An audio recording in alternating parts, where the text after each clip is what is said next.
Alhamdulillah, puji syukur kehadirat Allah Subhanahu wa Ta'ala, yang mana pada hari ini kita masih diberikan nikmat yang sangat luar biasa di bulan Ramadan yang penuh berkah ini.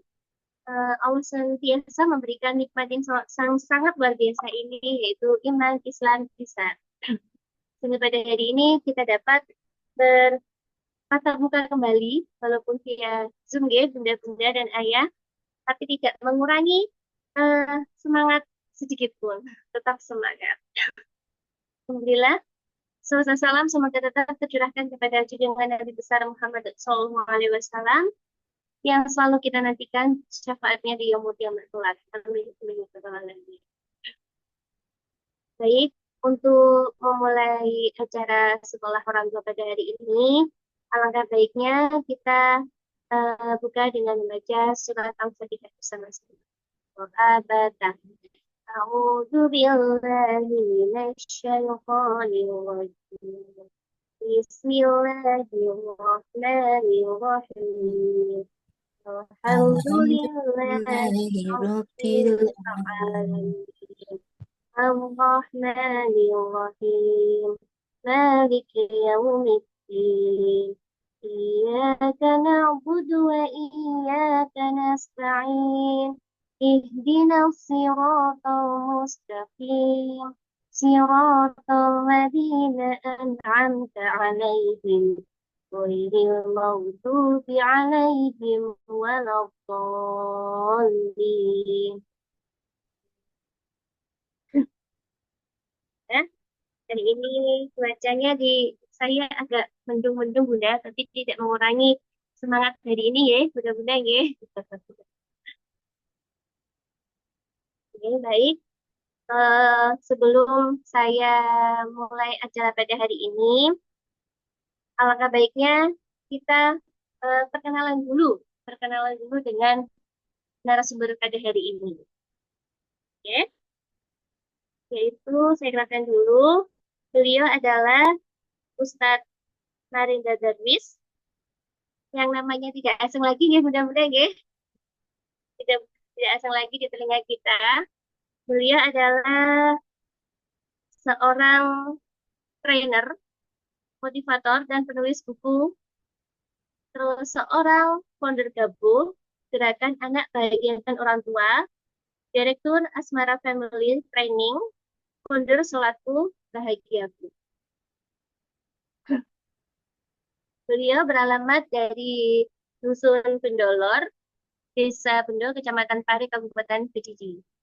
Status beliau adalah sudah menikah, alhamdulillah, dianugerahi dua putra dan satu putri.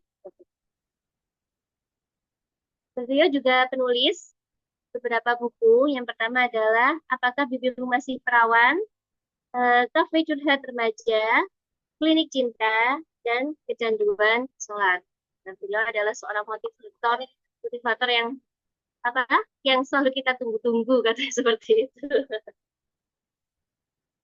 Alhamdulillah, beliau juga sudah berada di tengah-tengah kita.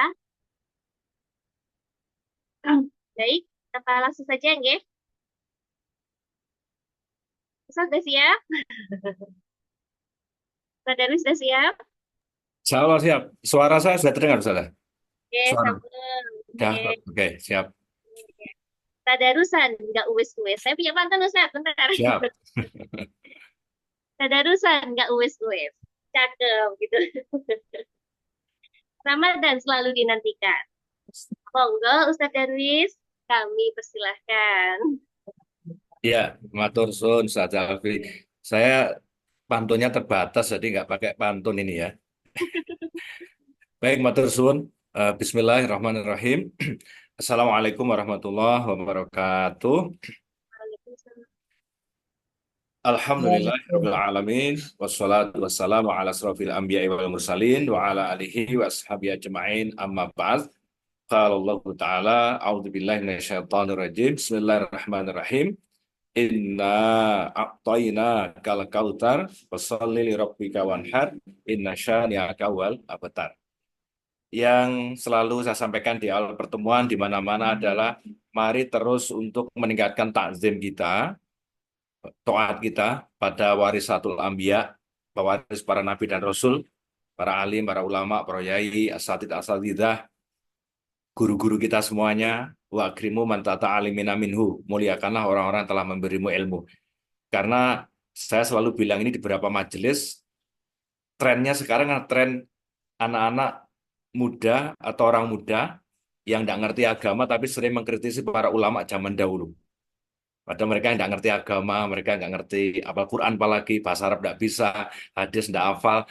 Tapi begitu mudahnya mereka mengkritisi orang-orang hebat yang telah mencetuskan banyak ilmu. Maka dari situ saya selalu bilang di depan, muliakanlah orang-orang yang telah memberi ilmu, para warisatul anbiya, para yai, para alim, para asatid, asatidah.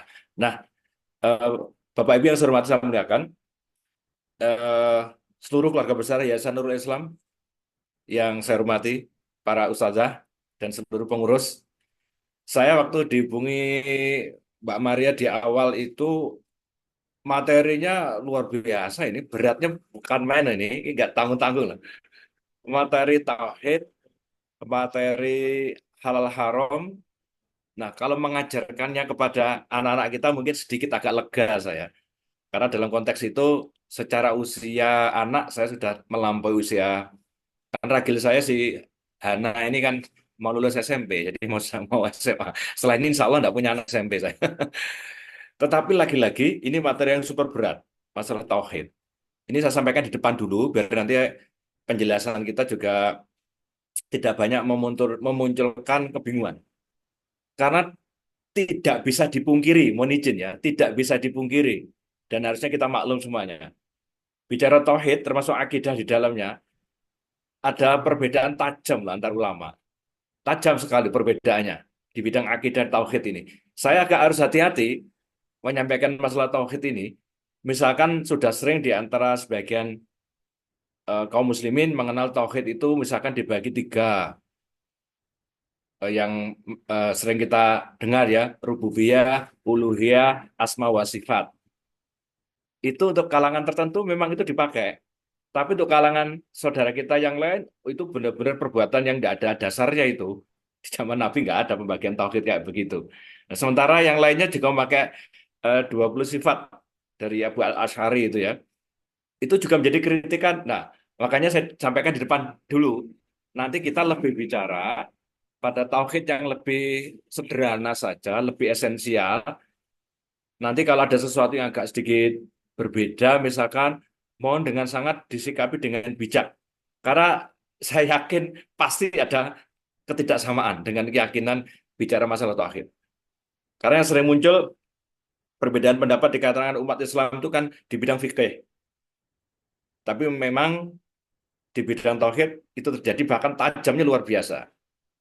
Tentang mujasimah, tentang memfisikkan Allah, mengartikan kekuasaan Allah dan sebagainya. Nanti saya jelaskan dulu sebentar. Nah, jadi kenapa saya bilang bahwa materi ini beratnya luar biasa. Ini tidak mudah. Tapi saya tahu konteksnya lebih ke sisi parenting nanti ya, lebih ke sisi bagaimana keluarga kita, kita sebagai orang tua, kemudian nanti transfer kepada anak-anak kita. Satu substansi dari keluarga itu adalah keluarga yang hanya menuhankan Allah. Itu aja. Nanti substansinya di sana. Detail tentang tauhid mungkin bukan bidang saya. Itu bidangnya benar-benar alim ulama, Bu Alfi. Saya agak berat kalau apa namanya cerita itu. Tapi tetap saya tampilkan nanti ya, beberapa video dan film. Ini saya sudah jadi co-host ya, yang bisa menampilkan langsung share screen bisa ya saya ya. Dari saya.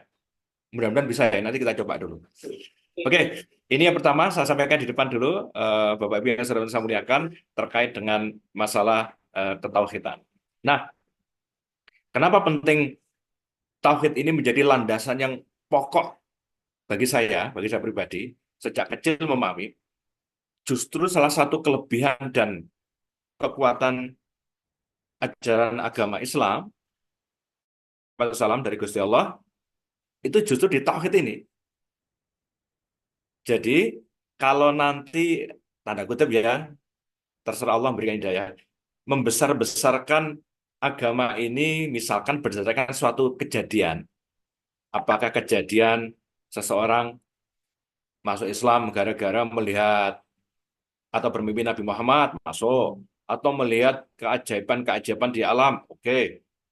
Kita khawatir kalau itu menjadi ukuran kebenaran mutlak satu-satunya, nanti kita akan dikantar dengan ajaran agama lain yang misalkan ada cerita Bunda Maria menangis darah. Nah, kemudian ada lagi naudzubillah min dzalik ya, ada artis katanya melihat Yesus di atas Ka'bah. Nah, kayak kayak gitu loh. Ini benar tidaknya agama tentu ukurannya bukan di situ, bahwa ada perjalanan proses spiritual seseorang menemukan agama yang aneh-aneh begitu, itu bisa terjadi. Maka saya ulangi lagi, Bapak Ibu yang saya hormati, Islam ini yang paling pokok utama intinya memang di tauhidnya itu.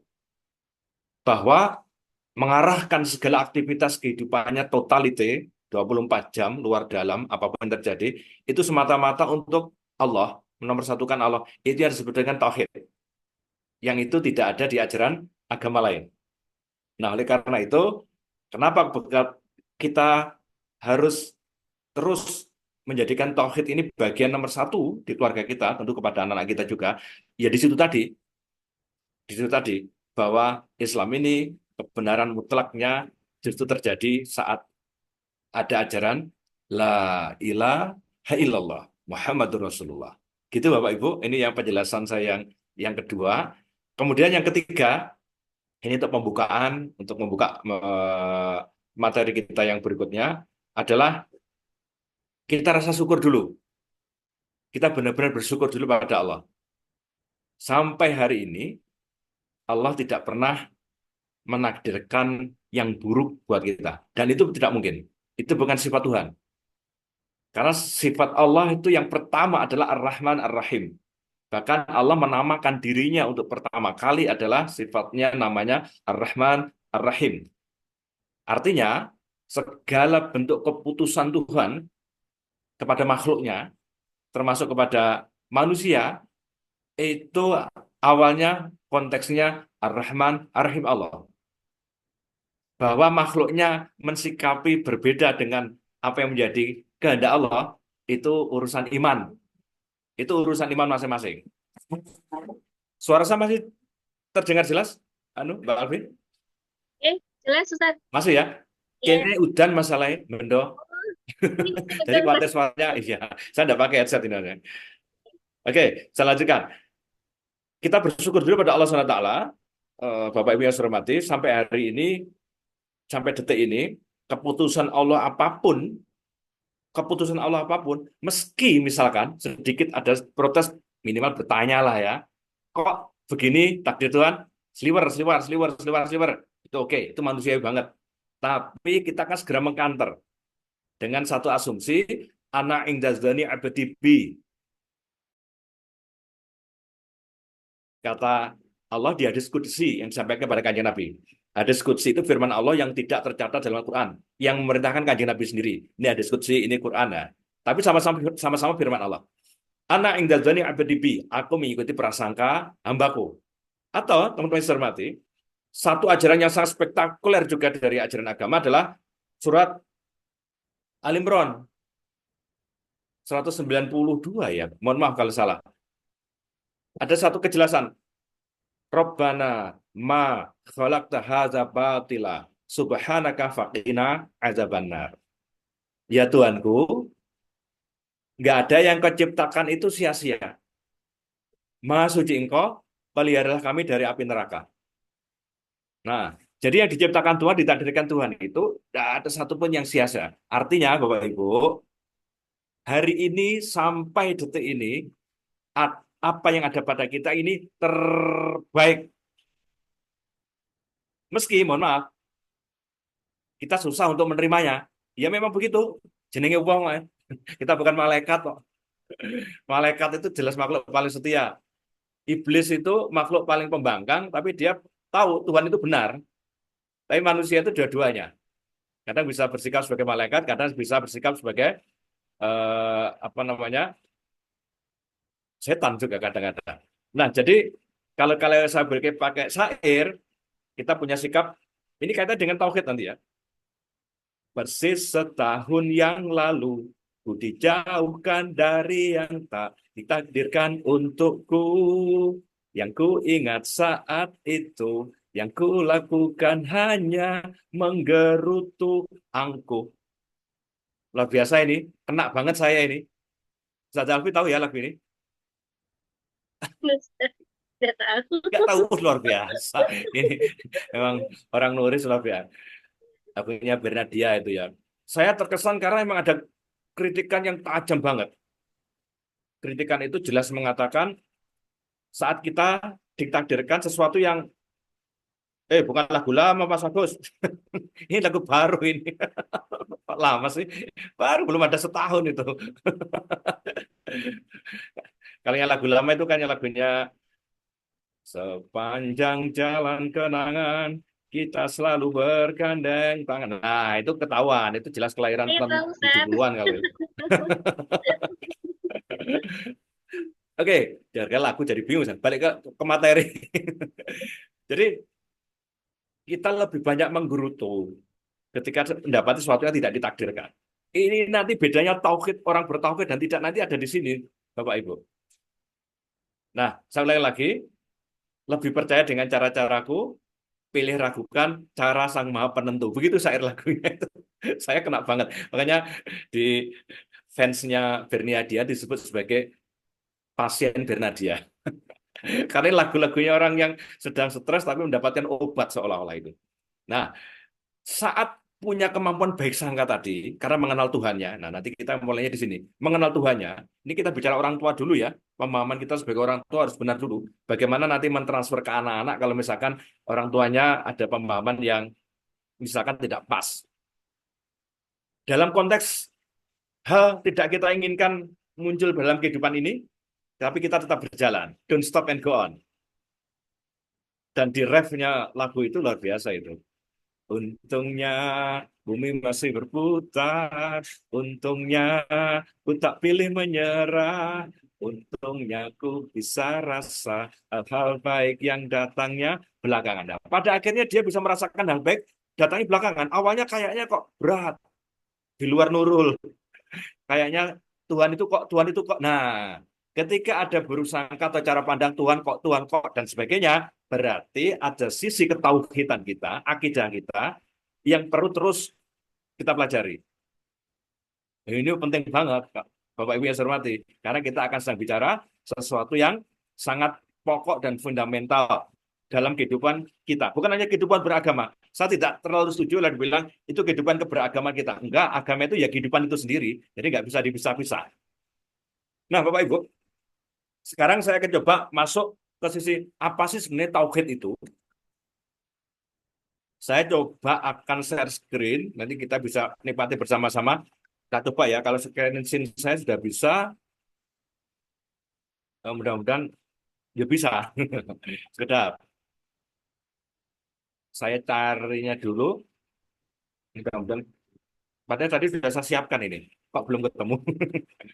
Mohon izin ya, Ibu ya. Bentar.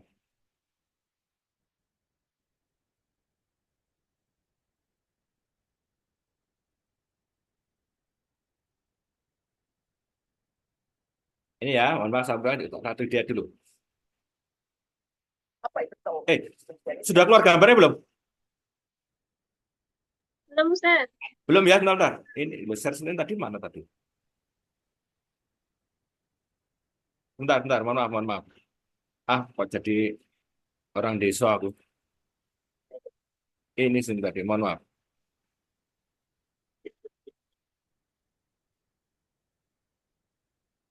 Oke. Kalau ini sudah keluar? Sabun, Apa itu? sabun. Sudah keluar? Sabun, sabun, Ustaz. Ampun. Oke, mohon dinikmati ini dulu ya, pembelajaran pertama kita. Tauhid menjadikan seluruh atau segala hal yang kita kerjakan dalam aktivitas hanya mengarah untuk Allah semata. Ya, jadi kalau kita misalnya mohon maaf kita mau makan, makannya kita kerjakan karena Allah, gitu kan? Kemudian kalau kita mau minum, kerjakan karena Allah. Kita bekerja, kerjakan karena Allah. Kita beraktivitas, kerjakan karena Allah. Maka setiap segala aktivitas yang kita kerjakan karena Allah itu dalam konteks tauhid, yang mentauhidkan, mengarahkan segalanya hanya bagi yang satu, yang ahad. Ya Allah menamakan dirinya dengan al-ahad. Qul huwallahu ahad, ya. Ketika menjadikan seluruh aktivitas yang kita kerjakan semuanya dalam kerangka hanya untuk Allah saja, hanya untuk beribadah saja, maka aktivitas ini akan memiliki nilai bertambah, namanya bukan sekedar amal tapi ditambahkan dengan solih namanya. Ya, Bapak Ibu bisa difahami ya untuk kata Ustadz Hidayat ini ya. Jadi yang disebut tauhid itu secara perilaku mengarahkan semua dari mohon maaf nih, dari apapun yang kita agendakan itu dengan tujuan Allah SWT. Saya pertegas lagi dari pernyataan dari Gus Bah. Begini ya, jadi kalau Saya agak lupa nih, Zoom. Sudah kelihatan, Balwin, Ampun, videonya. Ustaz. Ampun. Namun ya, mohon maaf ya, Bapak Ibu ya. Oke, lanjut. biasanya ini sering dipakai Pak Kures ya, sesuatu itu pakai madatul kalimat atau kosakata. Jadi kalau akoda itu dari ain, kofdal maknanya mengikat. Sehingga kalau kita transaksi disebut apa? Akad. Jadi sesuatu yang mengikat disebut akad. Kata turunannya bisa akidah, sesuatu yang sudah komitmen itu disebut akad atau akidah. Kita berkomitmen iman bahwa Allah satu. Nah satu itu bahasa Arabnya wahid. Terus dari kata wahada wahidu tauhid dan mengesahkan Allah itu disebut apa? Tauhid. Nah, tauhid itu dimulai la syarikalah, bahwa tidak ada kekuatan di luar Allah yang sekuat Allah, disebut tauhid. Jadi akidah dan tauhid itu sama, akidah ya tauhid, tauhid juga akidah. Nah, begitu Bapak Ibu ya, saya muliakan. Ini untuk menguatkan ulang dulu. Jadi penjelasan dari beliau berdua tadi, karena saya sudah bilang bukan pakarnya di bidang ini ya, di bahasa Arab dan sebagainya, tapi kita ini konteksnya pada pemahaman, kemudian bisa mentransfer kepada anak-anak kita. Setidaknya ada pemahaman, agama ini, Islam ini, agama Tauhid, itu adalah agama yang mengarahkan semua perilaku kita sebagai hamba Allah, semuanya, ajarannya kan begitu, itu untuk Allah semata. Nah, itu yang jadi pokok dulu. Semuanya untuk Allah semata. Dan lawan dari tauhid itu, hak untuk tauhid, musuhnya, rusaknya tauhid itu, lawan dari mengesahkan Allah itu adalah menyekutukan yang biasa disebut dengan asyirkah atau syirik. Maka pesannya pertama kali ajaran Luqmanul Hakim pada anaknya, pasti ingat ya Bapak Ibu ya, ya bunayya la tusyrik billah inna syirka lazulmun azim. Hai anakku, janganlah mensekutukan Allah. Artinya ini yang merusak tauhid sebagai inti ajaran Islam itu. Rusak segala-galanya kalau inti awalnya itu bermasalah. Jangan menyekutukan Allah karena ternyata lazulmun azim, sudah kezoliman, dia besar lagi. Jadi Bapak Ibu yang saya hormati, kaidah pertama dalam rumah tangga kita, dalam keluarga kita itu cuma satu yang paling dijaga adalah konteks tauhid. Berarti segala sesuatu, khususnya ayah bunda, suami istri, segala sesuatu nanti pertanyaan yang harus muncul ketika mau memutuskan sesuatu, menetapkan sesuatu, bahkan berpikir saja, konteksnya nanti cuma satu. Ini merusak tauhid atau tidak, ini masuk kategori syirik atau tidak, atau turunannya Allah ridho pendak ini. Itu namanya tauhid. Kalau pakai bahasanya Kiai Zainuddin MZ, perso toh, kalau generasi-generasi ya bunda ini pasti perso nggih. Apalagi Pak Agus ini pasti tahu ini. Zainuddin MZ, usia-usia lama ini pasti tahu. Tahu ya Zainuddin MZ ya. Ya, itu sederhana cara berpikir beliau itu. Orang tauhid itu selalu bertanya, dosa enggak ya ini? Dosa enggak ya ini? Luar biasa ini. Mudah sekali cara pemahamannya. Ya gitu tauhid itu. Secara sederhana. Dosa nggak ini?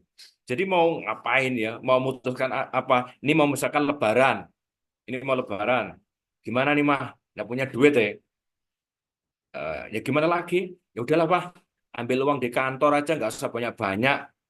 Kan nggak ada yang tahu. Nanti kita pinjam saja dulu. Nanti kita kembalikan. Tapi kalau tidak sesuai prosedur, itu menurut Undang-Undang KPK, itu kan masuk korupsi. Dan korupsi itu masuk mencuri. Dan mencuri itu dalam ajaran Islam kan dosa. Nah, di situ kenanya. Berarti kalau kemudian didiskusikan, tauhidnya keluar, nggak boleh ya, ya, nggak boleh ya Bu, ya, nggak boleh. Ya udah nggak jadi, walau butuh. Tapi nomor satukan Allah. Akhirnya dia kebutuhan nafsu dan keluarganya tetap bertanya pada Tuhan dulu. Boleh enggak Tuhan saya mendapatkan dari cara ini? Ini luar biasa. Dan itu hanya bisa dilakukan oleh yang punya ilmu. Apakah bisa dipahami Bapak Ibu? Bisa dipahami penjelasan saya ini ya, yang sederhana ini. Nah, jadi tauhid itu tadi ada dua inti pokoknya. Secara zat dia namanya ma'rifatullah, mengenal Allah secara zat ya. Orang bertauhid itu orang yang mengenal Allah. Karena tak mungkin dia memiliki tauhid yang bagus kalau dia tidak mengenal siapa yang ditauhidi itu, siapa yang diesakan itu. Maka yang dipelajari terus dalam keluarga itu adalah bagaimana dia bersikap mendekat, mendekat, kenalan, ta'aruf dengan Allah Subhanahu wa taala. Itu pasti dan itu tidak ada berhentinya. Tidak ada berhentinya. Perjalanan menuju Allah itu tidak ada berhentinya kecuali kematian. Itu pasti ya, di keluarga ini sepakati dulu ayah bunda, suami istri memang sama-sama paham. Tapi kalau bahasa sederhananya, saya ulangi lagi, bahasa sederhananya adalah gampang. Dosa poga. Ketika mau melakukan sesuatu, memutuskan sesuatu dalam keluarga. Saya pernah pernah dicurhati itu sama dulu di Kediri ya di kota. Ada ibu-ibu muda itu, ya enggak tahu dulu nikahnya gimana, tapi suaminya itu minta kalau keluar itu enggak usah pakai jilbab. Mohon maaf ya, agak sedikit sensitif ini ya. Bahasanya itu, kamu kan cantik, kamu kan begini-begini. Lah, suaminya malah bangga itu. Kecantikannya ditunjukkan ke orang umum. Terus nanya ke saya, tidak ada ketaatan pada makhluk kalau itu melanggar larangan Allah. Apa itu ke orang tuanya atau suami sendiri. Cuman cara menyampaikannya harus tetap yang lembut dan terbaik. Nah, ini contoh keluarga tauhid, tentu saja keputusan-keputusannya adalah keputusan yang tidak bertentangan dengan yang ditauhidi dalam ini adalah Allah Subhanahu wa taala. Nanti ini imbasnya banyak loh Bapak Ibu. Di keluarga itu kalau mengetahui tentang ketauhidan ini akan bicara berarti masalah apa yang dimaui Allah, apa yang tidak disukai Allah. Apa yang disukai Allah dan apa yang tidak disukai Allah. Apa yang diperintahkan Allah, apa yang dilarang oleh Allah.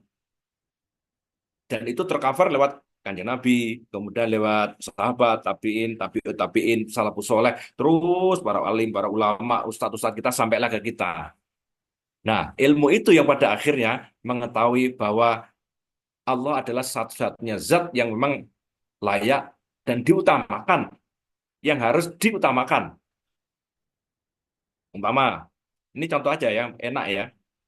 Eh, kasus keluarga dan mau wisata. Kalau keluarganya di Nurul Islam, kita pastikan yang akan menjadi pemikiran adalah ini perjalanan halal apa haram. Tujuannya apa? Udah tahu semua ini. Sudah disepakati di keluarga itu. Terus kemudian kalau nanti pas perjalanan, lapar, belok ke restoran atau makanan, kok misalkan dijual barang haram. Apakah minumannya atau makanannya misalkan di D.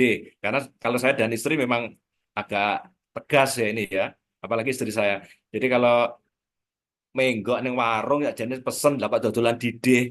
Wah, no no no no no. Kita nggak mau. Ya, ini kaitannya dengan nanti di sesi materi terkait dengan halal haram, mengenakan halal haram di keluarga. Nah, jadi Bapak Ibu, sekali lagi kuncinya adalah pengenalannya kepada Sang Pencipta ini, pada Allah Subhanahu wa taala. Jadi mau berangkat ada diskusi, lah kok kemarin ini jam piro dure bagaimana bla bla bla misalkan gitu ya. Ya nanti dure ning kono ya. Oh, terus ngomong ke yang anak-anak, ayo Kak, nanti gimana? Anunya Dure sana nanti langsung dekat dengan tempat wisata. Ini namanya pembicaraan keluarga tauhid.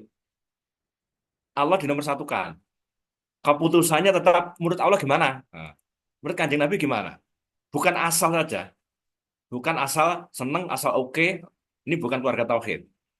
Karena keluarga tauhid yang berakidah dari kata tadi ya ukedah tadi ikatan tadi ya, pengikat. Jadi kalau akidahnya kuat begini, ikatannya kuat, ditarik cobaan kiri kanannya ya kuat ya. Tapi kalau nggak kuat ya brel gitu, mudah lepas. Kalau sudah lepas dari Tuhannya, apa yang bisa lebih kuat ikatan kepada Tuhan? Kan berbahaya keluarga kayak begini ini. Nah, jadi Bapak Ibu, ini catatan kita terkait dengan tauhid itu pokok. Saya share screen lagi, mohon maaf. Saya agak lupa-lupa cara share screen. Eh, materi lagi yang ini. Karena ada banyak versi masanya ya, saya bisa. Namun kelihatan videonya? Sudah ya? Sampun. Oke, oke. ينصركم ويثبت أقدامكم. Kita sering mendengar kata tauhid. Tauhid, sebagaimana dijelaskan oleh para ulama, adalah unsur utama kebahagiaan seorang hamba di dunia maupun di akhirat. Modal terbesar bagi seorang hamba untuk meraih keridhaan Allah dan kecintaan Allah di dunia maupun di akhirat adalah tauhid. Tauhid sendiri secara bahasa berasal dari kata kerja wahada yuwahidu. Artinya adalah menjadikan sesuatu atau meyakini sesuatu itu satu atau tunggal. Adapun yang dimaksud secara istilah tauhid adalah mengesahkan Allah Subhanahu wa taala pada kekhususan-kekhususan yang dimiliki oleh Allah Subhanahu wa taala. Nah, ini ya tadi. Dan kekhususan-kekhususan Allah Subhanahu wa taala yang dijabarkan di dalam Al-Qur'an, yang dijelaskan oleh Allah sendiri dan dipaparkan oleh Rasulullah SAW dalam hadis-hadis yang sahih, tidak keluar dari 3 kelompok besar. Yang pertama adalah kekhususan Allah Subhanahu wa taala yang terkait dengan perbuatannya atau rububiyahnya. Hanya Allah saja, hanya Dia sendiri yang menciptakan alam semesta dan segenap isinya. Hanya Allah saja yang mengatur alam semesta ini. Hanya Dia sendiri yang menghidupkan, mematikan, memberikan rizki. Dan hanya Dia saja yang menentukan, yang berkuasa di alam semesta ini. Ini kemudian kekhususan ini dikelompokkan oleh para ulama dalam tauhid ar-rububiyah. Kemudian yang kedua, kekhususan Allah yang terkait dengan nama-namanya yang maha indah dan sifat-sifatnya yang maha sempurna. Hanya Dia pemilik nama Ar-Rahman, sekaligus hanya Dia pemilik nama dan sifat yang maha pengasih dan maha penyayang. Yang rahmatnya meliputi segenap makhluk. Hanya Dia yang memiliki sifat tidak pernah lelah, tidak pernah tidur sedikit pun. La ta'khudhuhu sinatun wa la naum. Allah sama sekali tidak disentuh oleh rasa ngantuk.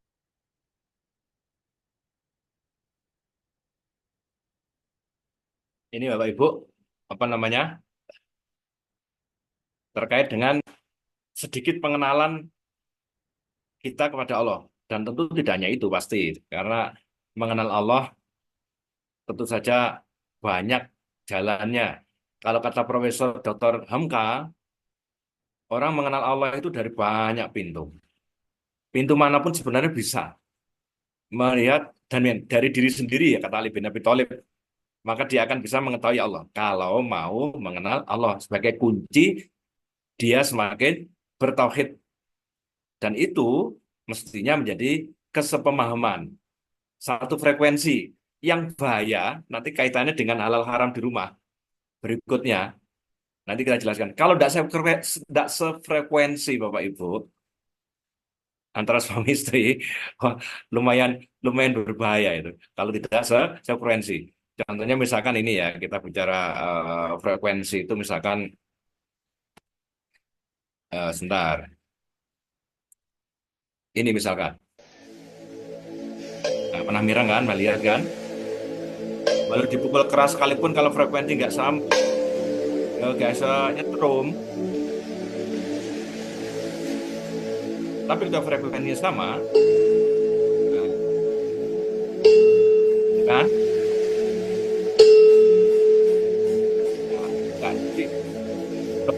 Nah, katanya begitu. Oke ya, Bapak Ibu. Ini bisa pahami ya, ada kesepakatan kita bersama, ada kesepahaman, ada satu frekuensi dalam keluarga itu yang paling utama dan pertama itu adalah Allah Subhanahu wa taala. Maka tidak mungkin keluarga besar di Nuris, para wali ini, jika ada azan berkumandang itu pembicaranya bukan sholat. Itu tidak masuk akal sebenarnya. Kalau memang keluarga itu berjiwa tauhid, keluarga itu punya akidah yang kuat, tadi apa namanya asumsinya Allah di nomor satu kan diutamakan dari segala-galanya, maka panggilan sholat itu number one. Tidak mungkin dia akan tidak bicara itu. Kecuali ada uzur, itu urusan fikih syariah nanti. Tetapi ada satu konsep dan keyakinan dulu dalam keluarga itu bahwa sholat itu ya ala waktiha, tepat pada waktunya, bimakna awal waktu. Bagi laki-laki sejak awal diajarkan berjamaah di masjid. Kalau saya sering bilang ke anak laki-laki saya, ya sholat jamaah di masjid harga mati kayak NKRI, merdeka. Nah, itu ya, ya harus ditanamkan dan tentu kita sepakat itu dimulai dari keteladanan kedua orang tuanya. Kalau dalam ini laki-laki ya ayahnya. Nah, maka bicara tauhid itu pasti akan bicara tentang kecintaan. Karena bicara Allah SWT yang Ar-Rahman Ar-Rahim, itu kita sebagai hambanya, itu adalah bicara berhubungan dengan sang segala-galanya. Nah, mohon izin, ketika Allah dawuh kepada kanjeng Nabi, di surat Al-Imran, berapa ya? 135 atau berapa ya? Mohon izin, nggak salah apa 35 ya.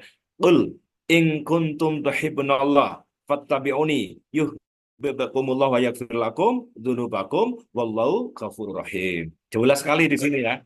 Katakan Muhammad kepada orang-orang mukmin termasuk keluarga besar Nurul Islam, para wali ini, termasuk saya dan keluarga. Kalau kamu mengikuti aku, nah ini kuncinya, mengikuti aku itu mengikuti kanjeng Nabi Muhammad. Jadi kalau keluarga besar Nuris, keluarga besar saya, semua orang mengikuti aku, dikasihi, dicintai sama Allah loh ya, dikasihi cinta Allah loh ya. Ada keluarga cinta Allah kan luar biasa. Kemudian diampuni dosa-dosanya. Ini dari arek gak kaleng-kaleng loh ini. Gak main-main loh ini. Dicintai Allah sama diampuni dosa-dosanya. Ini kan kebutuhan kita banget ini. Kalau sudah diridhoi Allah, dicintai Allah keluarga itu, waduh, wes, ini keluarga yang jaduk, jaduk banget ya, keluarga langitan nih, luar biasa. Cuman sekali lagi problemnya nanti menuju ke arah itu perlu effort, perlu jihad, perlu jiddiyah, kesungguhan, perlu riyadhah, latihan terus-menerus, itu pasti. Tapi konsepnya udah benar dulu, Bapak Ibu. Konsepnya udah benar dulu. Maksudnya jalannya kita lalu itu udah tahu dulu. Dinas Siratal Mustaqimnya tahu. Berbeda kalau dia sejak awal belum tahu, lah itu harus diberitahu. Tapi yang jadi repot sudah tahu, tapi tidak mau tahu, atau nggak mau di jalan itu. Walau naudzubillah min zalik. Kalau kita insya Allah pengen ke sana, tapi ada halangan godaan sehingga belum nyampe ke sana, oke, itu masalah berbeda lagi. Oke ya, ini yang pertama konsep ini dulu. Terketahui dulu. Sefrekuensi, sepemahaman terkait dengan pemahaman kita tentang ketuhanan. Dan dijelaskan yang paling utama, ini ada sebenarnya dari Dawi Gus Bah ya, sebentar. Tak putarkan lagi, sananya nyari videonya belum ketemu masalahnya. Intinya kok sudah saya, ini kok belum ada ya, sebentar. Ini bukan, sebentar ya Bapak Ibu ya, mohon izin. Ini tadi sudah ya ini ya. Oke, tak jelaskan secara irisan aja. Jadi sebab turunnya surat Al-Ikhlas itu loh. Saya lupa ayat apa waktu itu Nabi kan diskusi bahkan berdebat dengan orang kafir Quraisy.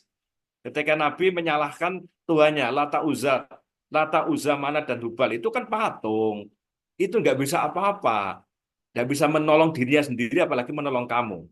Nah, orang kafir Quraisy berdebatnya adalah, oke, kalau ada ayatnya kan ini, kalau memang Tuhan kami itu salah, apakah Tuhanmu itu yang seperti apa? Terbuat dari emas, terbuat dari apa perak, di mana tempatnya? Nah, itu pertanyaan. Karena dalam cara berpikirnya orang-orang jahiliyah, Bapak Ibu, Tuhan itu yang bisa dirupakan, yang bisa terdeskripsikan secara fisik, sehingga mereka susah ketika dikenalkan Tuhannya Islam. Maka ditanyakan tegas, piye Tuhanmu itu Muhammad? Teko emas, teko perak, atau teko apa? Nggone nandi? Jibril turun membawa surat Al-Ikhlas itu. Qul, katakan Muhammad, wallahu ahada. Allah itu ahada.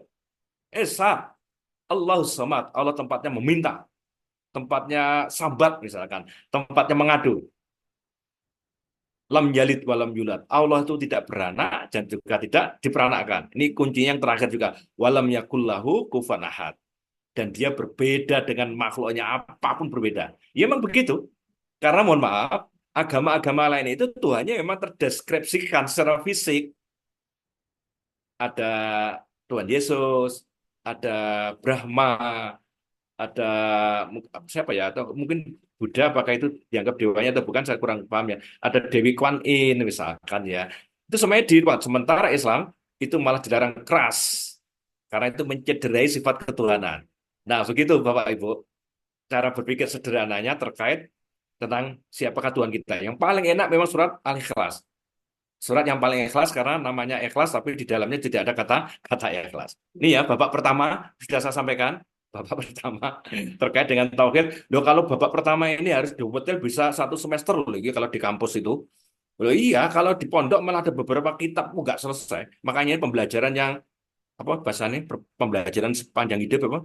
Education apa long life.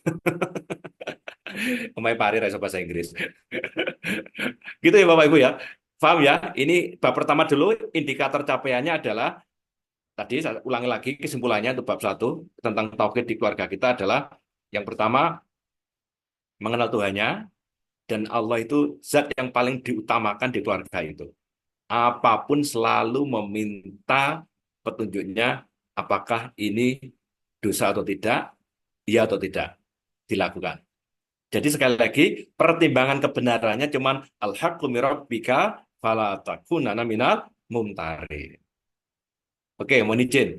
Meski ada kepleset-keplesetnya, ada errornya namanya orang, sehingga mencederai tauhid itu misalkan, tapi dia tahu ini salah, dan aku harus segera bertobat, harus kembali kepada tauhid. Nah, itu Bapak Ibu.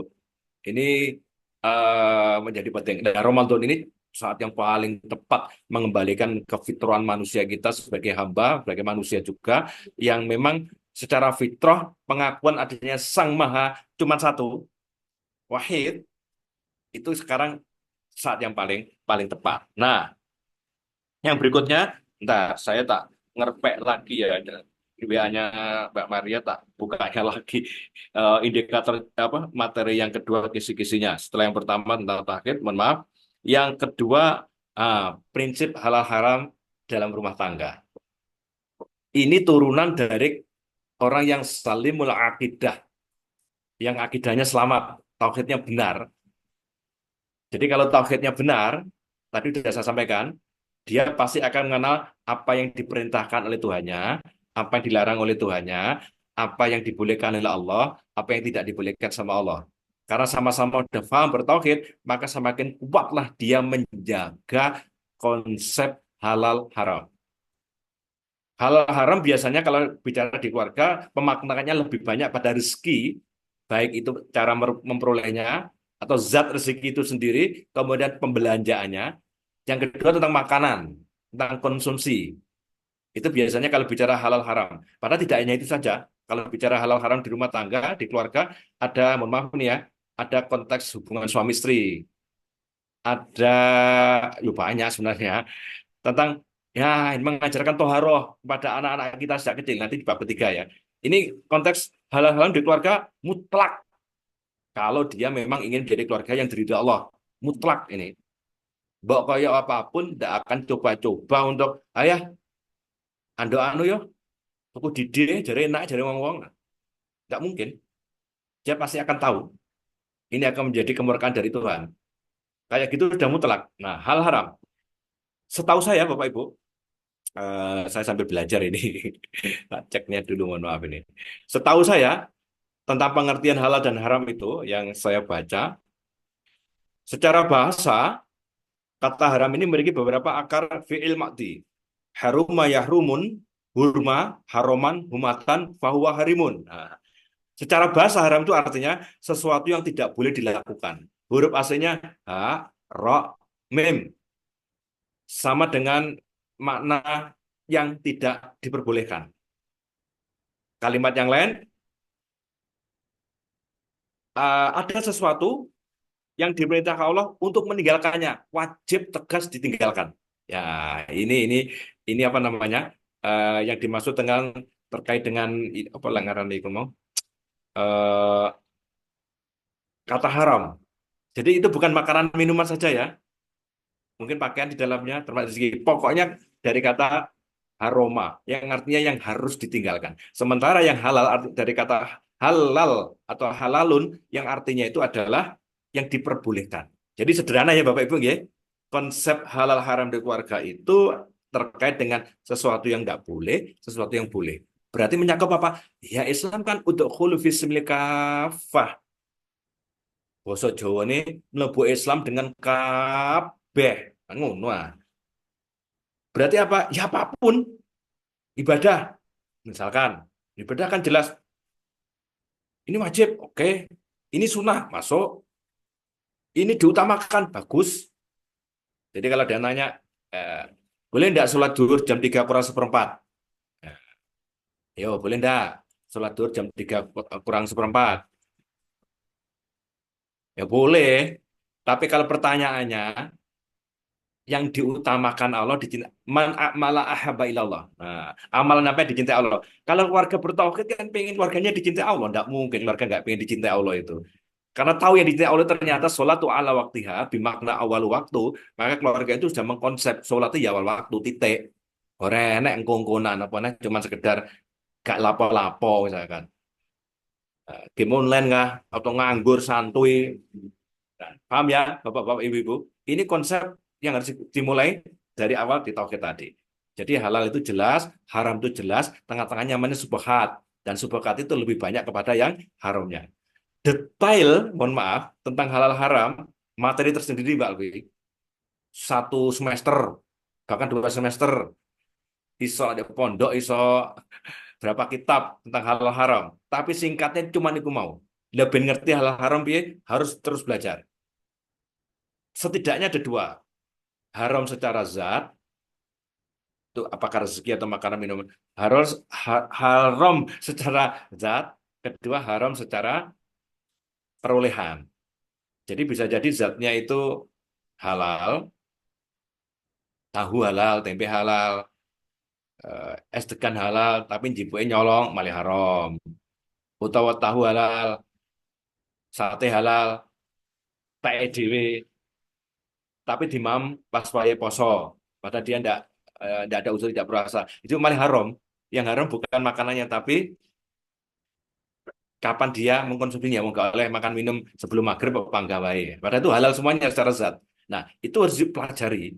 Intinya komunikasi, ngobrol sih. Balik-balik pertanyaan. Iya, oleh kayak gini. Gak boleh ya, Mah. Gak boleh, Bun. Gak boleh, Bi. Nggak boleh ya, Mas. Itu penting itu. Dan semua sisi dalam kehidupan berumah tangga. Ya, paham ya? Nah, kalau nanti ada pertanyaan bisa ditanyakan lagi. Saya tadi ditanya mana anak, Bi kreco lah gak kreco. Walah kui. Apa kui kreco? 102. Lah kui. Mungkin pertanyaan selalu begitu. Lek rengsengan B1. Ya jelas lah. Yang ini waktu segaran banyak itu. Eh, itu pasti kalau itu babi seranjat haram. Ya itu maksud saya tetap ada diskusi gitu loh. Gak nabrak aturan, gak nabrak larangan. Itu warga tauhid. Warga yang memang berbasiskan ajaran agama. Itu pasti. Mau ini kan lebaran, mohon maaf ya sekali, mohon maaf tanpa merasa hormat. Jenis wong lebaran kan mesti butuh duit.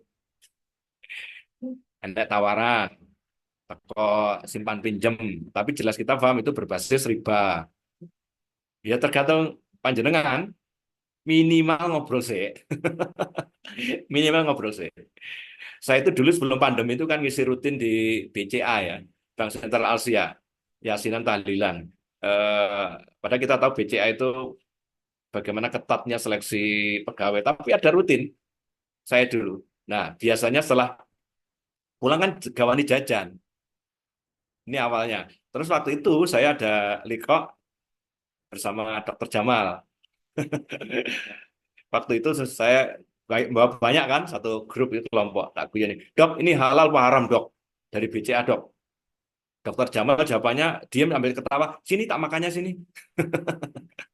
Jadi tidak jawab halal haram tapi bilang tak makannya. Ini kan satu payung hukum misalnya, berarti oleh berarti. Beliau kan nggak mungkin sesuatu yang haram dikonsumsi dengan mudahnya gitu.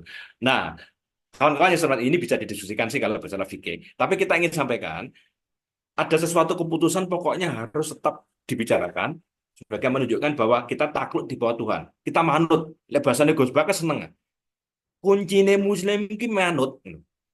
Bahwa ada yang salah, oke wong. Tapi manut, wae salat salat. Wis ngono tok gampangane. Wong salat hebatnya orang salat, duwe utang sedih, pangah muji Allah. Wae rukuk pangah subhana rabbil azim. Waya itidal pangah sami Allah hamidah. Wae sujud pangah subhana rabbil a'la. Padahal itu kondisi dalam keadaan remek istilahnya. Makanya wong salat itu hebatnya luar biasa. Manut dek iki, mbok kusuk gak urusan buri kusuk kok gak, tapi dek iki manut wae salat salat. Ini yang spektakuler. Beda rumang sekarangnya kecukupan tapi gak manut Gusti Allah. Nah, itu hitungannya berat. Di situ kalau disebut dengan orang-orang yang memiliki keluarga bertauhid. Nah, konsep halal haram, saya ulangi Bapak Ibu ya penting.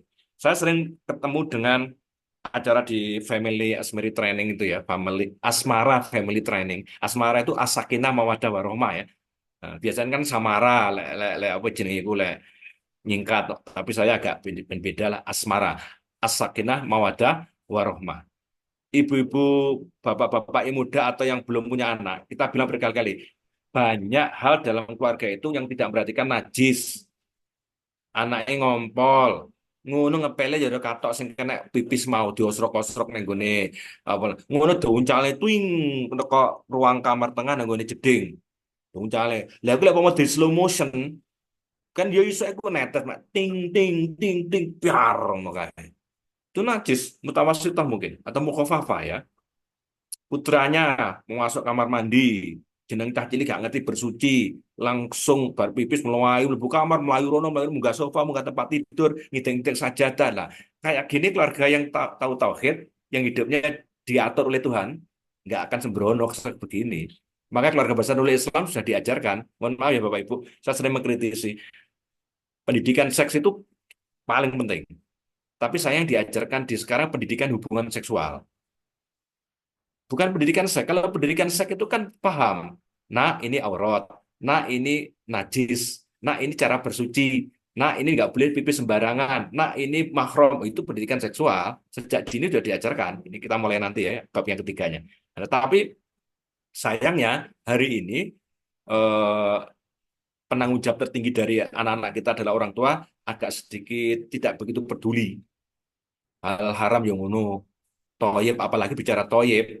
Banyak kasus ya, ini tanya tanya Mbak Ema ini yang juga ikut ini.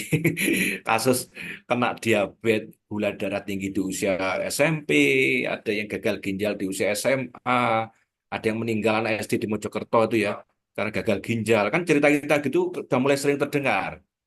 Ini kan peran orang tua juga sangat amat penting. Menyiapkan bukan hanya sekedar halal, tapi konsep toyib. Kita kan nggak ingin generasi-generasi emas 2045 Indonesia digadang-gadang generasi emas, ternyata bertumbangan hanya untuk masalah yang kita menyepelekannya. Itu belum lagi bicara moral dan akhlak. Nah, maka nanti kuncinya tetap sama. Baik Bapak Ibu, hal haram sudah selesai. Sekarang bab terakhir ketiga. Nah, ini kan saya sampai setengah tiga. Sama dialognya nanti. Nah, terakhir babnya pendidikan tauhid untuk anak sejak dini. Kita lihat tadi tentang Luqmanul Hakim. Sudah ya di ayat berapa tadi? Ya bunaya ya bunaya la tusyrik billah innasyirka lazumun azim. Ya anakku jangan menunjukkan Allah. Nah, lebih tegasnya di surat Luqman ayat ke-17, Bapak Ibu. Ini ajaran Luqman untuk anak-anaknya luar biasa ini. Ini saya jadikan materi khutbah Jumat kemarin di RSKK ini. Jangan catat ya, nanti dicek ya. Surat Luqman. Luqman itu surat ke-30 dalam Quran. 30 apa 31 ya Luqman ini? Saya lupa saya. Ini kan para ustadz-ustadz hanya nulis lebih paham ini. Di ayat 17 Allah dawuh, A'udzubillahi minasyaitonirrajim, ya bunayya aqimis shalah wa'mur bil ma'ruf wanha 'anil munkar wasbir ala ma asabak innal zalika min asmil umur. Ini Masya Allah ini ya. Mudah-mudahan saya terus juga bisa mengajarkan pada anak-anak saya langsung tidak langsung materi ini. Pertama apa? Hai anakku, aqimis sholah. Pendelegasian tauhid tertinggi itu adalah sholat. Bukti tertinggi kehambaan seseorang itu adalah sholat. Kalau kata Ustadz Jasad Latif, beliau mengumpamakan sederhana. Sholat itu ibadah tidak boleh disambi. Kita tawaf, sa'i sambil ngomong-ngomongan, sah. Bayar zakat sambil ngobrol yang lain, sah. Ya apa ya Bapak Ibu? Tapi sholat, dah enek. Manut pokoknya. Gerakannya tertib, bacanannya tertib, terus tidak berkutik kita. Sampai di mazhab Syafi'i, satu rukun 3 kali gerakan batal. Di mazhab Syafi'i. Pokoknya dalam satu rukun ada 3 gerakan batal. Sampai begitu pentingnya sholat. Ini bukti ketauhidan keluarga itu adalah di bab sholat ini. Dipanggil Allah, kok gak budal, padahal gak lapo-lapo. Itu berarti menomorduakan Tuhan kan? Itu cara berpikir sederhana. Nah, Bapak Ibu, kata Luqman pada anak-anaknya, pertama, aqimis sholah. Dirikan sholat. Yang kedua, wa'mur bil ma'ruf. Maka suruhlah manusia mengerjakan yang baik. Bukan hanya mengerjakan yang baik. Ini ada wa'mur, berarti menyuruh. Anak-anak kita, keluarga kita, termasuk kita ya, sudah disiapkan untuk menjadi da'ilallah, mengajak pada jalan Allah. Luar biasa ini. Jadi seruan-seruan di media sosial, postingan-postingannya, story-storynya, DM-DM-nya, ngobrol-ngobrolnya, itu adalah al-ma'ruf, kebaikan. Ini dari generasi anak-anak yang diwariskan dari orang tua yang luar biasa. Itu pasti, di orang tua yang tauhidnya udah benar. Gak mungkin kan, kalau tauhidnya nggak benar, agama nggak benar, ajarannya pada anaknya otomatis benar kan? Nah, apa sih diajarin pengetahuannya aja nggak benar kok. Maka pasti dimulai dari orang yang benar. Oke ya, yang berikutnya gandengannya, yaitu adalah wanha anil mungkar dan cegahlah mereka berbuat buruk, berbuat munkar. Bapak Ibu, bedakan antara fasya dan munkar ya. Jadi kalau sholat itu kan inna sholata tanha anil fasya'i wal munkar. Sholat itu mampu membedakan yang fasa, mampu mencegah seseorang dari fasa itu kekejian, mungkar kriminal. Fasa itu lebih pada dosa pribadi dia pada Tuhan. Kalau mungkar itu lebih pada kriminal, merugikan orang lain. Dan sholat bisa mencegah dua-duanya itu. Makanya pertama ajarannya aktivis sholat. Luar biasa. Luar biasa ini menurut saya ini. Kalau anjenengan baca tafsirnya ulang itu, penjelasan para alim ulama akan geleng-geleng kepala. Betapa dasarnya parenting yang diajarkan Quran. Nah, cuman kita nanti akan terus belajar, memproses, membelajarkan ini pada anak-anak kita. Oke, Bapak Ibu, setelah wanha anil mungkar, yang berikutnya diajarkan wasbir ala ma asobak. Kemudian bersabarlah nak terhadap apa yang menimpa kamu. Entah itu menimpa dalam konteks musibah atau bersabar dalam konteks dilawan, dicaci maki, dibully oleh kawan-kawannya karena tidak setuju dengan seruan kebaikannya. Itu ternyata konsepnya luar biasa kan Bapak Ibu. Ini konsep tauhid di situ. Surat Luqman ayat 17. Saya ulangi lagi, dia menegakkan sholat, menyuruh mengerjakan yang kebaikan, mencegah yang mungkar, dan wasbir alama asobak, dan bersabar terhadap apa yang menimpamu. Apakah itu wujudnya musibah secara pribadi, apakah itu wujudnya adalah tantangan dari orang-orang luar. Dan itu ditutup oleh Allah SWT, ayatnya adalah inna zalika min asmil umur. Sesungguhnya yang demikian itu hal-hal yang diwajibkan. Nah, karena ini diwajibkan, berarti ada sesuatu yang harus kita lakukan. Bapak Ibu, yang saya muliakan, ini terakhir ya penjelasan saya. Perso lagunya Dewa 19 kan? Tahu lah, masa enggak tahu lagunya Dewa 19. Ya saya tahu kalau wali di sini kan rata-rata memang ngaji semua ya, pinter ngaji. Enggak tahu lah, tapi untuk menguatkan materi saya itu untuk menguatkan materi saja. Tahu kan lagunya? Aku bisa membuatmu jatuh cinta kepadaku meski kau tak. Oh, bukan, kalau itu aku tidak bisa Yura. Bukan itu, kira salah hati. Inilah, aku ini adalah dirimu, jiwa ini adalah jiwamu, rindu ini adalah rindumu, darah ini adalah darahmu. Luar biasa loh ini. Ini luar biasa. Bahwa diajarkan tauhid yang spektakuler, tentu dengan cara pemahaman masing-masing. Baik, ini video terakhir tentang eh, mengajarkan Tuhan pada anak-anak kita ya. Mohon maaf. Mana tadi kok hilang tiba-tiba. Ini Bapak Ibu, bentar. Yang pertama, konsep parenting pada anak kita memang tidak bisa dipungkiri. eh, Sebentar. Nah, jadi mengapa orang tua perlu mendengarkan anak? Karena itu akan mengakui perasaan anak. Jadi kita nanti menyampaikan sesuatu juga akan didengarkan. Menjalin kedekatan emosional, lebih dipercaya anak, tahu kondisi anak. Wah, dia akan seneng ini. Pasti apa-apa disampaikan pada eh, orang tuanya.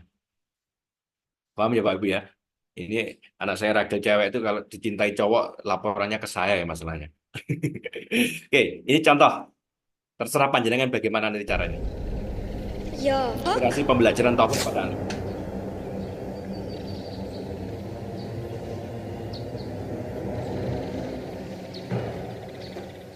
Şimdi tekrar hedefe bak.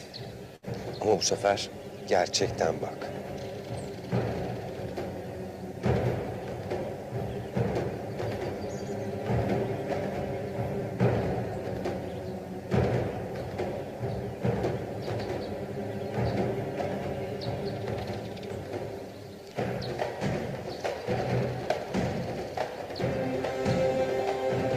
Hazır mısın? evet hocam.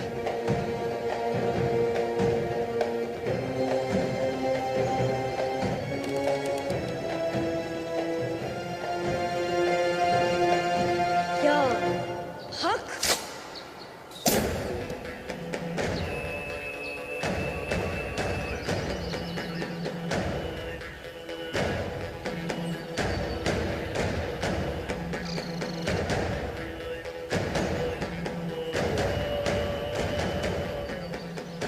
Başardım. Attım hocam. Ama sen atmadın. Allah attı. Nasıl yani? Hayatta pek çok şey Ini ya Bapak Ibu ya, bagaimana keberhasilan sang anak tadi, karena berhasil luar biasa memanah, tepat sasaran, tapi sang ayah orang tuanya menambah, bukan kamu yang berhasil, tapi karena itu izin Allah. Ini sederhana sebenarnya. Dalam kehidupan sehari-hari membiasakan untuk semuanya mengkonklusikan keputusan itu adalah la haula wala quwata illa billah. Tidak ada daya kekuatan kecuali kekuatan Allah. Nah, ini jadi sejak awal diajarkan bahwa semuanya itu karena qadarullah, ketentuan Allah pada sang anak. biz yaptık. Biz başardık zannederiz. Ama aslında yapan şüphesiz Allah'tır. Biz çalışır, üzerimize düşeni yaparız, sonra da dua ederiz. Ama o muhakkak ki her şeyi gördüğü gibi bunu da görür ama ne zaman dilerse o zaman olur. O yüzden unutma Mete. Sen attım sanırsın ama aslında o atmıştır. Anladın mı? Tadi kan lagunya sebenarnya kelihatannya kamu yang menembak, memanah, tapi sebenarnya Allah yang menembak dan memanah. Gitu kan Bapak Ibu? Dengan matamu ku memandang, dengan telingamu ku mendengar, dengan lidahmu aku bicara, dengan hatimu aku merasa. Itu Masya Allah ya. Ini yang tahu. Kalau Pak Agus tahunya yang lagu Aku jauh, engkau jauh, aku dekat, engkau dekat. Nah, orang-orang lama pokoknya yang tahunya yang itu bagus ya. Oke. Saya lanjutkan tentang betapa nikmatnya atau betapa sengsaranya. Yang nikmat tentu saja mereka yang menjalankan ajaran agama atau bertauhid, tapi betapa sengsaranya mereka yang istilahnya menjauhi. Apa yang disukai Allah malah dijauhi. Apa yang dilarang Allah malah didekati. Jadi contoh misalkan yang haram ya, mohon maaf ini sederhana aja. Apalagi syirik ya pasti. Menyembah selain Allah, membunuh, menyakiti orang tua, mengambil milik orang lain tanpa izin, berzina, selingkuh, berjudi, judul lagi marah itu ya, harta riba, jual beli barang haram, hati-hati ya sekarang lagi rame TikTok affiliate ya, mengganggu tetangga. Terus kemudian makanan seperti ya daging babi, daging anjing, bertaring, amfibi, hidup di dua alam, mencuri, merampok, menipu, membunuh manusia dan sebagainya. Kemudian termasuk jual beli ketika azan Jumat berkumandang nggak boleh loh ya, karena itu ada perintah untuk meninggalkannya. Eh, Terus kemudian bersedekah membangun kebaikan hasil korupsi dari mencuri.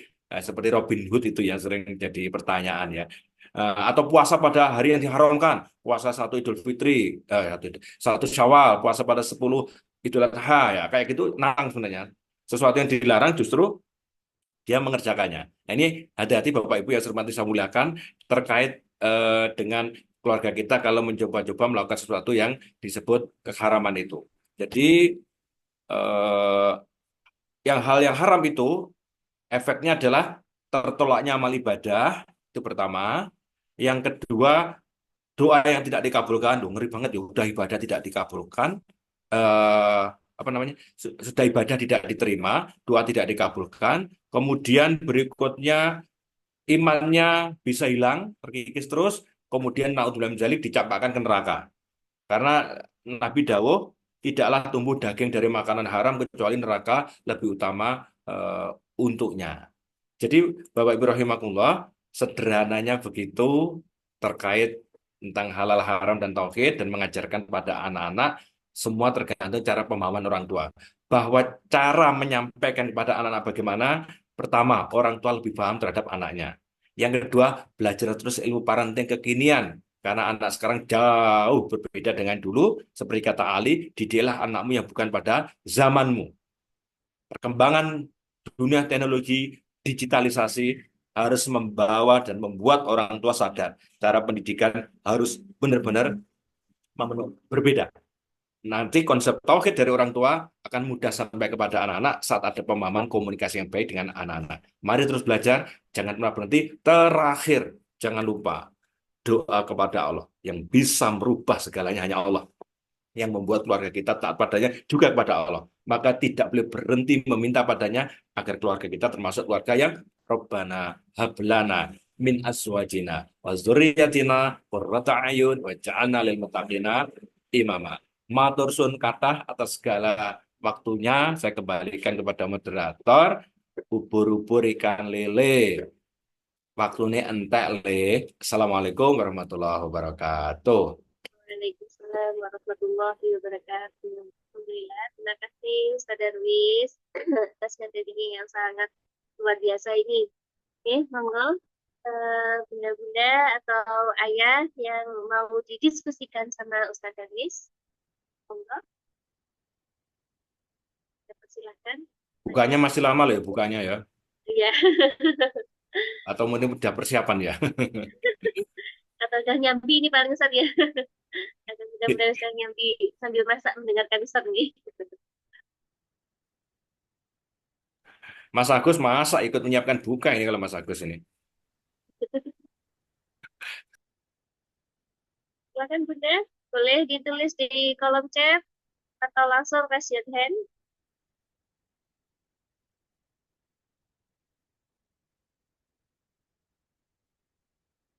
Bisa. Dari Bunda Ines. Mengenai doa yang tidak dikabulkan itu tadi Ustaz, bukankah itu bertentangan dengan ayat Quran yang menyatakan bahwa berdoalah padaku, niscaya akan dikabulkan. Oh, itu Ustaz.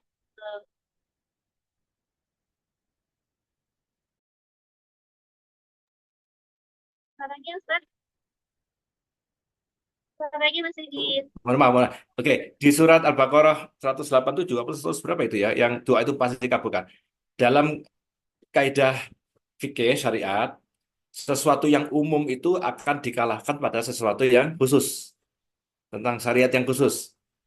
Misal ya, kita ketemu muslim harus mengucapkan salam dan berjabat tangan. Tapi ada larangan khusus, Nabi tidak pernah berjabat tangan dengan perempuan itu. Dengan seorang perempuan. Artinya ada kekhususan. Termasuk doa. Doa pasti dikabulkan Allah.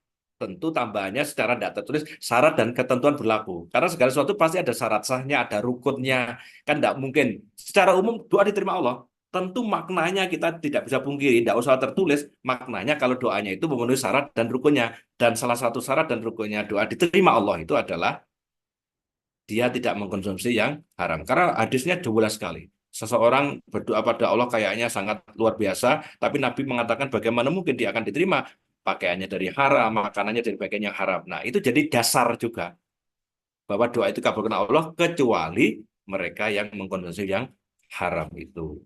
Begitu, Bunda ya. Mudah-mudahan bisa dimaklumi jawabannya.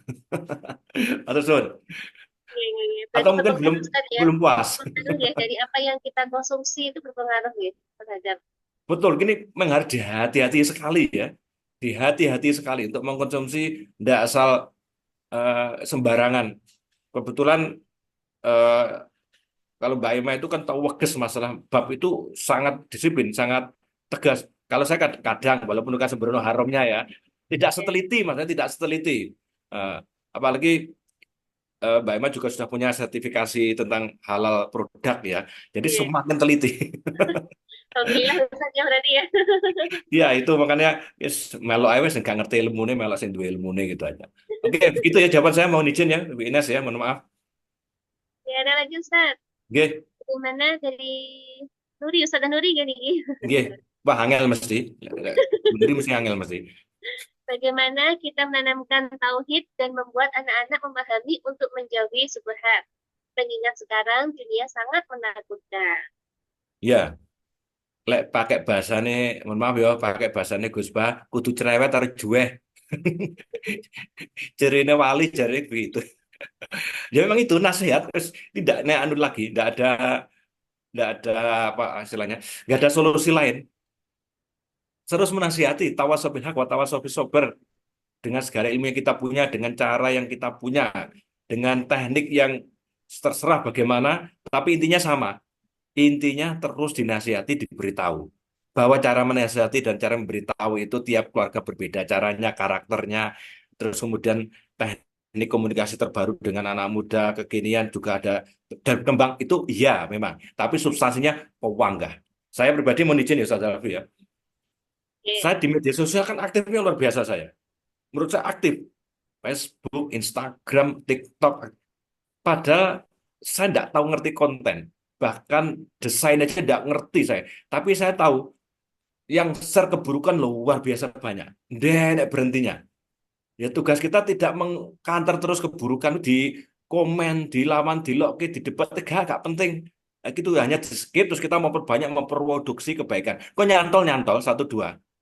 Nyantol. Jadi kalau itu dianggap suatu cara menasihati untuk menghindarkan yang subhat, ya dunianya karena dunia digital, kita harus ngikut. Saya sampai berani ngiklan. Kalau lainnya kan ngiklannya untuk produk, ben payu produk. Saya enggak. Saya ngiklan di status saya, akun saya, iki ya apa tulisan sholat, iki ben nyampe puluhan ribu orang. Enggak apa-apa. Bismillah. Enggak ada yang dibeli dari saya, enggak ada. Tapi semua orang baca di apa harapan saya ribuan orang yang di TikTok itu kurang sholat toh, ojo keri sholat. Mak suwer-suwer walaupun 2-3 detik dibaca tetap masuk dalam mindsetnya. Itu kalau salah satu teknik menasihati. Ngoten nggih, Ustaz Zanuri. Wedi kula salah aku. Nambah nuwun, Mbak. Ya kesimpulannya, ya pangkat juga cerewet diomongi. Cuman cara menasihati dan tekniknya lah panjenengan dan ibu bapak lainnya paham lah tekniknya seperti apa yang kekinian itu. Terus berkembang masalahnya kalau secara teknik. Uslubnya, caranya berkembang, pastilah juga beragam sekarang itu. Wallahu a'lam bishawab. Ngatan, jawaban saya. Ya, terima kasih Ustaz. Ada lagi ini dari Pak Agus. Kalau ada yang tanya, bagaimana cara agar anak-anak kita bisa mendekatkan diri dari Allah? Tetapi lingkungan sekitar banyak orang-orang yang menjauhi Allah. Ada namanya Islam KTP, sehingga pasti anak-anak kumpul dengan mereka. Ya, ini problem semua kita ya. Kita eh ini kisah nyata yang selalu saya ulang di parenting di mana-mana. Ada yang nanya, Mas Darwis, anakku mau wisuan. Jadi anaknya umur 3 tahun. Terus tak tekoni, lah, nyapa mbak, anak itu tonggo-tonggoku mas, wisuan. Padahal dia omah itu loh. Belajar ngomong sing apik. Nah, jadi ya, dia mengkambing hitamkan tetangga. Terus tak tekoni, loh mbak, sing golek omah nih kene sampean, apa anaknya sampean? Kan saya tanya ke dia begitu. Dia berarti, Ya aku tuh Mas, ya sudah secara tidak langsung, saya ulangi secara tidak langsung, dia mengajari anaknya misuh dengan cara mencarikan rumah yang miliunya, yang biahnya tidak mendukung. Secara langsung tidak mungkin lah kita ngajari yang buruk-buruk. Itu ya, itu jawaban pertama. Yang kedua, kalau sudah qadarullah, ketentuan Allah, hidup di lingkungan yang memang tidak mendukung dan mensupport tentang kebaikan, pilihannya kan dua. Satu uzlah. Tapi kita juga ditanya sama Allah. Tapi kita ingat hadis kan, saya lupa hadis tekstualnya. Orang yang bersabar bersama dengan masyarakat yang banyak mencaci, rusak, banyak dosa, itu lebih baik daripada dia menjadi beribadah.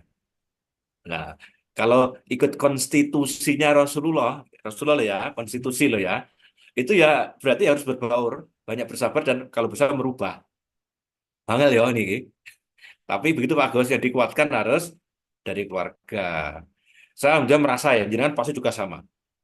Saya dulu keluarga yang dari Kediri di Sukorame Kediri itu, waduh, konco cangkruk misue dah umum. Tapi alhamdulillah saya sama mas saya itu tidak pernah miso sama sekali. Karena nyadar apa miso dari bapak gitu so, dari ibu ini elek. Walau kiwat tangan CUK di ini CUK mesa meso. Saya melontarkan satu kata itu tidak pernah.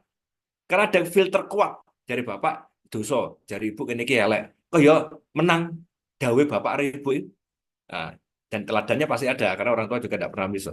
Nah ini contoh saja, contoh. Hari ini kita lebih bahaya karena bukan hanya dengan tetangga, bukan dengan, tapi dengan yang dicekal itu virus haring kuwi, virus HP miring kuwi, yang sekarang yang jadi banyak PR buat kita orang tua.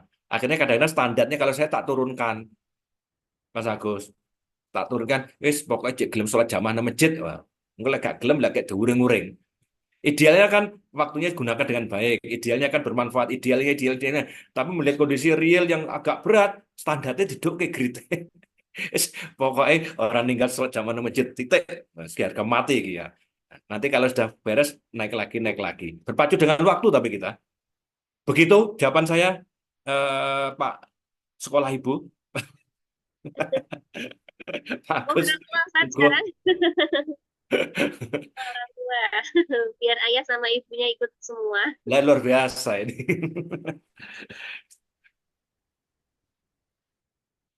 Oke, begitu jawaban saya. Mohon maaf kalau masih belum puas, berarti memang harus terus sinau belajar. Itu pasti. Itu untuk bunda-bunda dan ayah. Oh, ada yang ditanyakan lagi.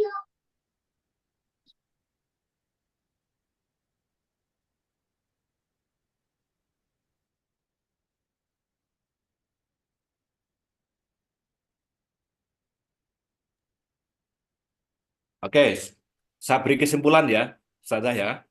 Kalian closing statement sana. Oh, pas tengah tiga. Oke. Oke. Jadi Bapak Ibu, saya dan panjenengan siapapun itu adalah orang pembelajar, itu pasti ya. Tidak pernah boleh ada kata berhenti belajar kecuali maut. Itu pertama, termasuk belajar itu, ini yang kedua, adalah belajar mentransformasikan dan meneruskan ajaran-ajaran agama Allah kepada anak keturunan kita.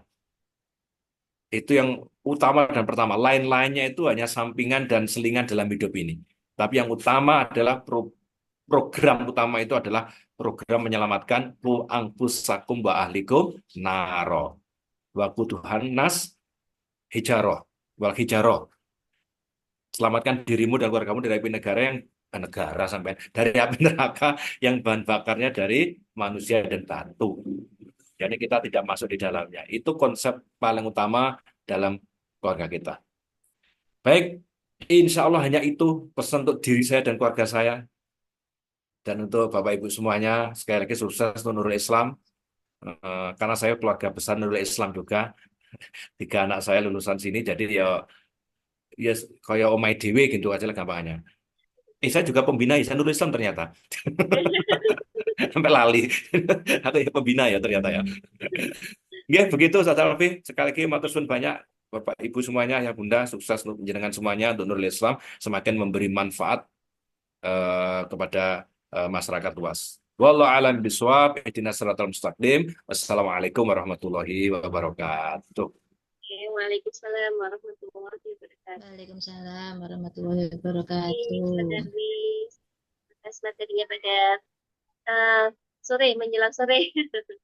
Semoga apa yang telah disampaikan sama Saudari dapat kita terapkan ya, ayah bunda di keluarga kita. Semoga anak-anak kita menjadi anak-anak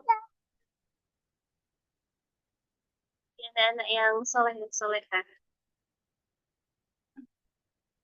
Baik, monggo kita akhiri acara sekolah orang tua pada hari ini dengan membaca Alhamdulillah, istighfar dan doa penutup majelis. Alhamdulillahirabbil alamin. Astagfirullah. Subhanakallahumma wa bihamdika asyhadu an la ilaha illa anta astaghfiruka. Sebelumnya ada sesi foto dulu buatan Ustazah sama Ustadz Darwis.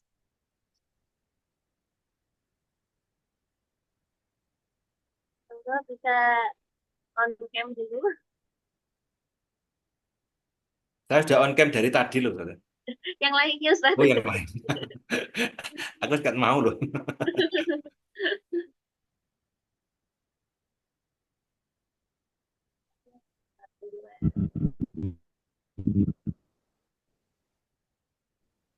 Terima kasih banyak Ustaz Darwis dan bunda-bunda ayah.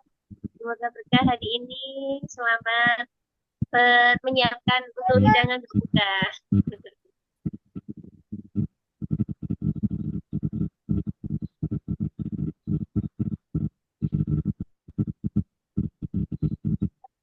Meninggalkan uang dulu.